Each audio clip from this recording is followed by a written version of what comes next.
Ada beberapa hal yang kami catat di sini. Yang satu pertama mungkin mulai dari yang tadi 14.000 halaman. Jadi mungkin untuk lebih lebih ke kejelasannya itu memang yang paling banyak itu adalah schedule of commitment dari masing-masing negara. Karena itu akan menjadi attachment dari perjanjian ini. Jadi perjanjiannya sendiri teksnya mungkin hanya 500 sampai 600 halaman, dan itu attachmentnya itu kan buku tarif. Kita tahu buku tarif itu kan ribuan halaman, jadi mungkin yang buku tarif itu tidak perlu diterjemahkan lah, saya kira gitu kan. Lalu yang kedua terkait dengan MEA, memang kalau kita lihat achievement dalam bentuk intra-trade ASEAN memang belum menggembirakan, sehingga pada saat ini memang sedang diadakan midterm review bagaimana bisa mendorong intensitas perdagangan di antara negara ASEAN sesuai dengan apa yang diamanatkan. Ada beberapa hal yang telah dilakukan, misalnya sekarang yang paling terakhir adalah terkait dengan ASEAN Self Wide Certification. Jadi setiap eksporter itu bisa menerbitkan yang disebut SKA. Jadi tidak perlu ke instansi penerbit SKA. Jadi ini akan memotong rantai birokrasi ya. Nah, tetapi memang tidak semua eksporter bisa melakukan itu, hanya eksporter yang terdaftar yang memang bisa memahami aturan-aturan mengenai rules of origin. Nah, lalu terkait dengan studi mengenai GDP yang kecil itu, kalau kita tahu memang ada beberapa studi yang hasilnya juga berbeda-beda ya. Memang yang kita tampilkan ada yang dari BKF itu, jadi mungkin itu dari yang paling pesimis lah gitu kan. Tapi intinya memang hanya memperlihatkan bahwa cost of not joining itu lebih besar daripada cost of joining. Jadi itu message yang sebetulnya ingin kita sampaikan. Nah, terkait dengan RCEP ini, salah satu fitur utama adalah kalau kita melihat coverage tarif yang akan dieliminasi itu justru lebih rendah daripada ASEAN plus FTA. Kalau kita average-nya itu ASEAN plus One FTA itu rata-rata 92%. Sedangkan di RCEP ini kalau kita rata-rata Indonesia hanya komit 90%. Nah, memang yang sekarang dituju di RCEP adalah bagaimana mensimplifikasi aturan rules of origin. Jadi di FTA plus one itu memang salah satu hal yang menghambat kegiatan perdagangan, salah satunya adalah rule of origin yang sangat kompleks. Sehingga di dalam RCEP ini kemudian disimplifikasi. Sangat teknis, saya tidak akan ke sana. Jadi simplifikasi memang ini arahnya akan mendorong lalu lintas barang dari satu negara ke negara lain anggota RCEP itu lebih gampang lah kira-kira. Memang ini arahnya akan regional value chain. Saya kira ini akan menjadi kesempatan bagi kita. Ini ketika kita bicara regional value chain pasti ada investasi di situ.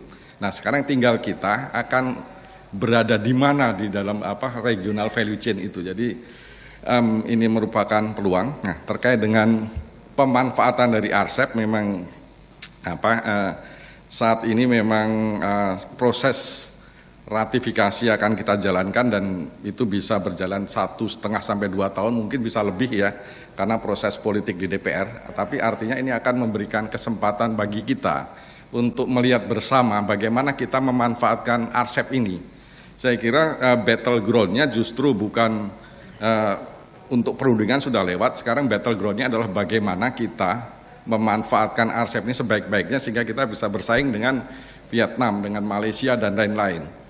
Terkait dengan hal tersebut kita sekarang dari Kemendak ya, kadang kita sadar bahwa untuk implementasi RCEP itu tidak semua barangnya itu ada di Kementerian Perdagangan, ada di berbagai kementerian dan ini sangat tidak mudah untuk mengkoordinasikan.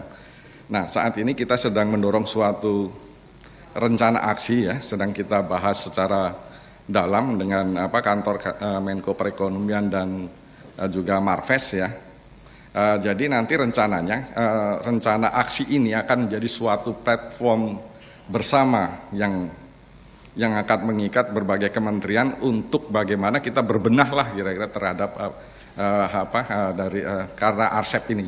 Ya intinya adalah ketika nanti 1 tahun, 1,5, 2 tahun ke depan kita sudah meratifikasi, kita sudah lebih siap. Menjawab beberapa pertanyaan. Yang pertama tentang keadilan sosial bagi seluruh rakyat Indonesia. Nah, ini memang kalau dalam konteks teoritikal kita bicara mengenai pertama adalah bagaimana kerjasama perdagangan internasional itu menumpahkan manfaat gitu ya bagi para masyarakat yang berada dalam perkongsian tersebut. Memang kalau kita lihat ya pasti akan ada losersnya, itu pasti. Tidak mungkin semuanya menang ya. Kalau dalam konteks teori yang paling produktif itu yang dapat memberikan atau mendapatkan manfaat paling besar ya. Tetapi ingat di jangka menengah dan panjang ada yang dinamakan konvergensi, factor price equalization. Ya, ketika ada skala ekonomis yang membesar ya sebagai akibat adanya gerombolan yang semakin besar, maka pada akhirnya itu akan menarik demand dari dalam negeri sehingga akhirnya apa? Sehingga pemilik faktor produksi dalam hal ini tenaga kerja dan juga capital itu juga akan meningkat. Itu secara konteks teoritikal. Bagaimana secara empiris? Ada yang berhasil, ada yang enggak. Losers selalu ada. Tetapi kita bicara mengenai macroeconomic conditions ya. Kalau kita tidak melakukan itu, kita akan worse off. Gitu. Nah, sekarang PR-nya adalah bagaimana menjaga yang memang kaum marginal ini supaya dia tidak terlalu terdampak negatif. Ini yang kemudian di awal-awal tahun 2016 atau sebelumnya bahkan yang membuat Trump terpilih ya karena Demokrat itu sangat concern terhadap liberalisasi di sektor perdagangan, ada hollowing out dan seterusnya, dia mengejar efisiensi. Tapi di sisi yang lain ada beberapa daerah seperti Michigan, Wisconsin, Tennessee yang mana yang dulunya basis produksi itu menjadi hilang ya sehingga mereka menjadi basis militan votersnya Trump. Itu yang kemudian dilupakan oleh Demokrat dan itu yang kemudian kapitalisasi oleh pemerintahannya Trump. Ya, kemudian dia bisa terpilih. Nah, dalam konteks itu secara politik, dalam median voters theory dan kemudian kita bicara mengenai konteks kaum-kaum marginal. Nah, RCEP ini apa yang kemudian ditawarkan?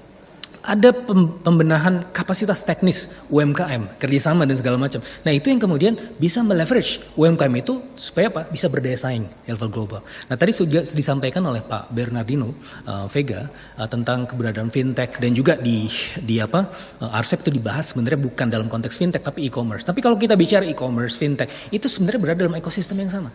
Gitu. Saya juga memiliki binaan startup di fintech itu kita mengalami kenaikan transaksi selama pandemi 300%. Nah, salah satu novelty dari RCEP itu adalah yaitu tadi bisa membawa serta ekosistem yang berbasis digital. Nah, itu yang nanti mungkin menjadi novelty dan itu yang bisa meleverage tidak hanya UMKM tapi juga tempat-tempat atau sektor-sektor yang marginal.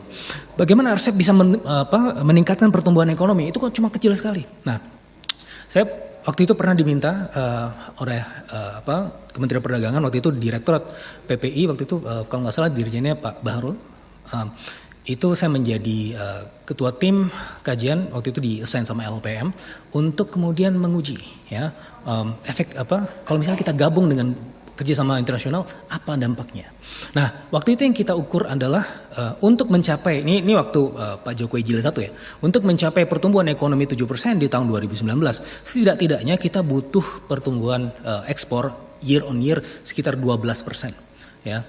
Dan ICOR 5,12. Nah, ternyata itu tidak tercapai. Kita membuat skenario yang lebih realistis. Waktu itu year on year export 9,8% dengan ICOR 5,12. Tetap nggak kesampaian ya di tahun itu dengan skema yang paling realistis saja 5,7% di tahun 2019 itu tidak tercapai. Nah, kenapa tidak tercapai? Nah, basis nih ada salah satu modeling lagi yang disampaikan oleh Profesor Budi Reso Sudarmo di tahun 2016 dan tahun 2017. Kenapa kita tidak bisa melangkahi level spiral pertumbuhan ekonomi 5%? Hari terjebak di 5% aja. Salah satunya adalah karena dua hal. Bukan satu, dua, ekspor dan investment. Nah, maka untuk bisa mengejar itu, maka kita harus menaikkan ekspor. Nah, untuk mencapai keluar dari jebakan pendapatan menengah, sebagaimana yang saya tulis di buku saya di chapter 3 Globalization and Productivity in ASEAN, kita butuh tumbuh 6 sampai 6,5% sampai tahun 2030. Dan untuk mencapai itu, setidak-tidaknya pertumbuhan produktivitas ya tenaga kerja itu harus di level 4 sampai 5% dan kemudian pertumbuhan ekspor harus di atas 8%. Bagaimana cara mencapai itu? Nah, berdasarkan simulasi-simulasi yang lain ya, perkongsian kita tidak hanya Arsep ya, Arsep dan juga yang lain itu akan kemudian membawa serta kita keluar dari jebakan pendapatan menengah. Terus kemudian berkas Arsep tebal tadi sudah disampaikan oleh Pak Yudi dan saya sudah tanya ke Pak Iman. Pak Iman ini berapa lama selesainya? Ya 1 sampai 1,5 tahun lah. Sebenarnya lebih cepat dibandingkan perjanjian-perjanjian yang lain. Kenapa? Karena ini tinggal formalitas saja, betul nggak Pak? Ya, jadi tinggal ya banyak tapi udah dibahas dari tahun 2011 gitu. Jadi ya seharusnya ini formalitas gitu. Terus NTB Creeping Protectionism saya sepakat sekali Pak, yang harus dijaga juga karena ini sangat abstrak gitu, kalau kita bicara NTB dan juga NTMs. Ini disampaikan oleh senior saya Bang Dede Khatib Basri, ya creeping protectionism. Nah, ini yang juga kemudian harus kita jaga dan bagaimana penurunan tarif yang zero bound ini tidak kemudian serta-merta diikuti dengan kenaikan NTB dan NTMs gitu. Ada 5 hal yang menurut saya bisa kita catat dari RCEP ini, yang kita ambil manfaatnya gitu. Yang pertama, cobalah berapa sering sih publik kita membicarakan international trade? Itu menurut saya adalah hal yang sangat penting gitu. Untuk kita tidak lupa bicara international trade. Tadi kan Fitra bilang, kalau kita mau keluar dari middle income trap, mau 6,5%, nggak bisa enggak. International trade kita harus 10% minimum. Itunya, ekspor growth-nya. Kalau enggak, ya udah gini aja. Nggak mungkin kita keluar. Karena generic growth yang ada di dalam negeri, ya begini. Kita 55% masih consumption kok. Consumption mau dibikin bagaimana lagi gitu. Ya, itu menurut saya nomor 1. Pembahasan RCEP kemarin itu mengangkat lagi. Paling nggak jadi pertemuan hari ini gitu. Kan ini menurut saya harus kita gulirkan. Karena kalau enggak, ya nggak ada pembahasan itu. Sekarang coba lihat di UI deh. Kalau di IPB nggak tahu Firdaus paling. Kalau di UI, berapa sih ahli international trade kita? Coba. Ahli international law kita. Di fakultas hukum, nggak ada. Langka banget, bukan hanya langka banget gitu. Ya. Terus di tempatnya Pak Vega itu di Kadin. Kalau kita tanya semua, pasar Cina, nanti mesti Pak, yang itu lagi yang keluar.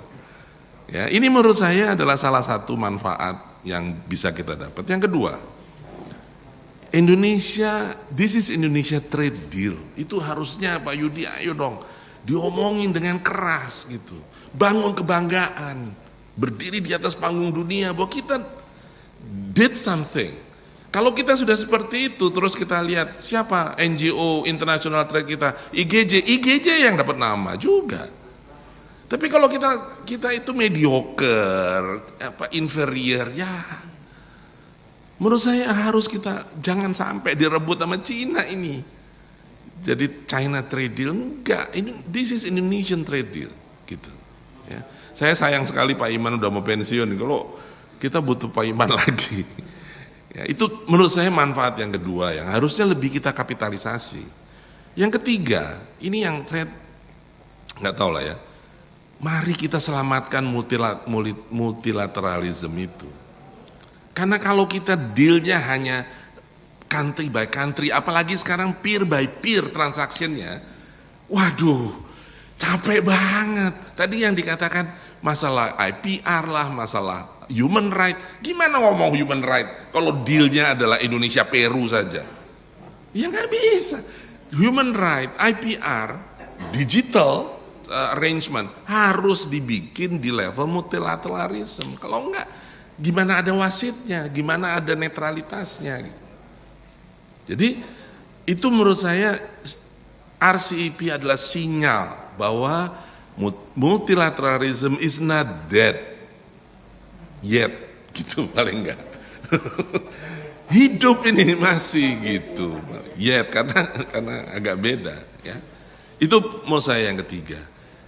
Yang keempat adalah, nah ini mohon maaf nih kita di publik kadang-kadang bangsa saya yang sangat saya cintai ini kadang-kadang kalau digetok dari luar itu lebih semangat berubahnya daripada diomongin di dalam terus gitu.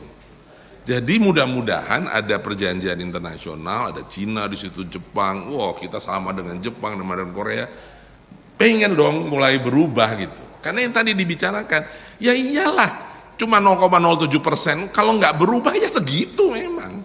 Loh ini tadi kan saya bilang, sebelum RCEP itu nggak tertutup, sudah terbuka 70%, sekarang menjadi terbuka 90%. Ya kalau pintu kita buka 70%, angin ya lewat, udah nggak ada. Kalau dibuka 90% nggak kerasa bedanya kalau formatnya masih sama. Dia akan memberikan manfaat lebih besar if we change, kalau kita berubah behaviornya. Nah, itu menurut saya critical point-nya. Gitu. Tidak cukup, tapi ya memang ya paling tidak kita usahakanlah ada stimulan dari kiri kanan. Dan yang kelima yang dikatakan Pak Vega tadi itu penting banget. Bayangin kalau kita tidak masuk dalam perundingan atau paling tidak nggak punya alasan untuk ngundang Cina, Jepang, Korea, Australia, New Zealand, dan ASEAN untuk ketemu. Padahal kita menghadapi fintech, e-com, digital logistic services.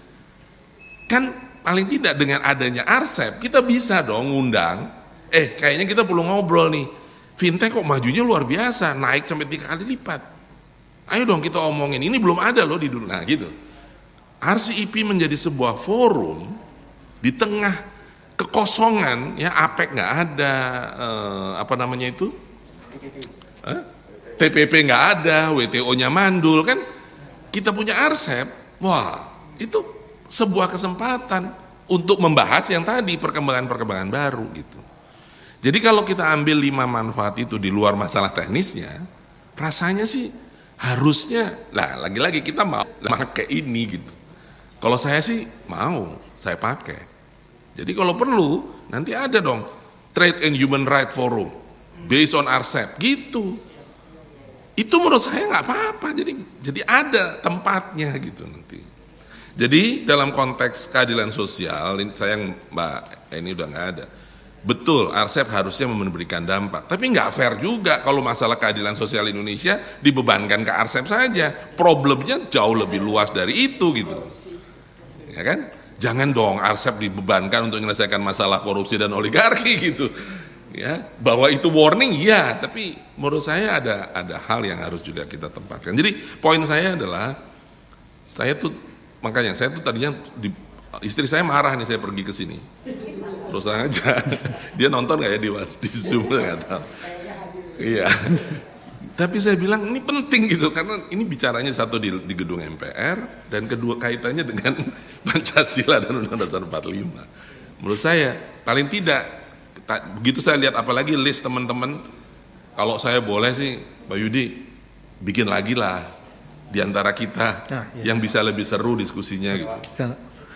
Terima kasih. Baik Pak Bayu, ini tapi Mas Fitra nih aplausnya nanti biar gede banget.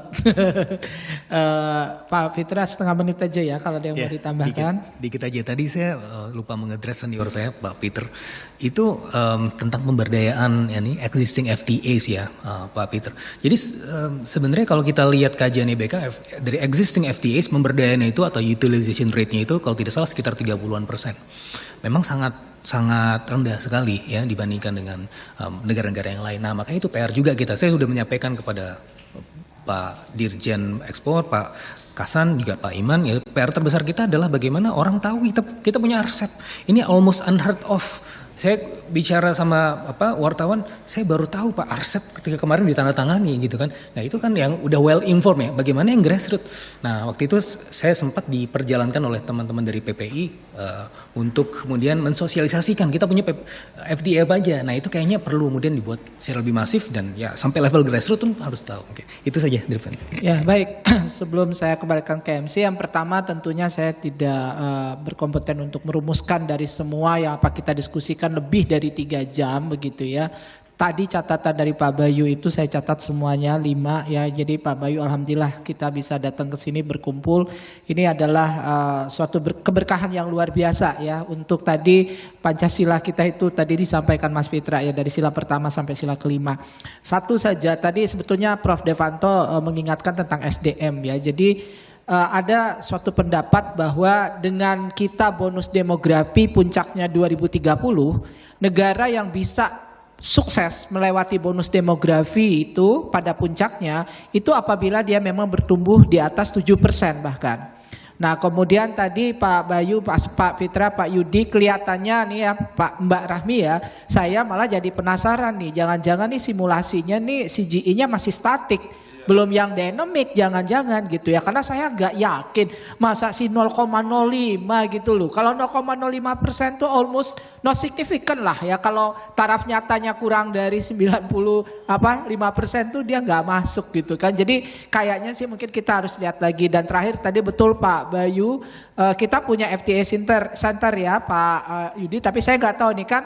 RCEP ini kan salah satunya adalah semacam harmonisasi dari FTA tadi gitu ya. Nah kelihatannya FTA Center ini bisa kita manfaatkan lebih optimal dan forum-forum seperti ini tadi akan bisa kita perluas. Baik, kita berikan aplaus untuk semua ya.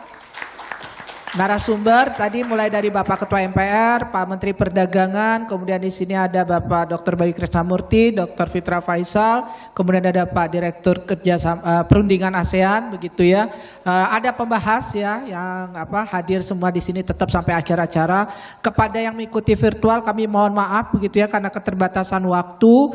Ini sudah pukul 16.50 ya. Mudah-mudahan kita selalu sehat semua ya. Insya Allah COVID akan segera bisa kita ya berlalu, mungkin kita harus atasi sebetulnya kalau berlalu kayaknya agak susah Pak Bayu. Mudah-mudahan karena BS Center sudah mengeluarkan buku ya tentang bagaimana COVID untuk pemulihan ekonomi. Baik, kami ucapkan sekali lagi terima kasih dan mohon maaf kalau ada kekurangan ya. Kepada peserta yang mengikuti virtual kami juga sangat mengapresiasi karena sampai akhir acara masih ada sekitar lebih dari 90-an orang ya yang kami lihat selalu mengikuti dengan hikmat. Baik, kami kembalikan kepada pembawa acara. Selamat sore, assalamualaikum warahmatullahi wabarakatuh.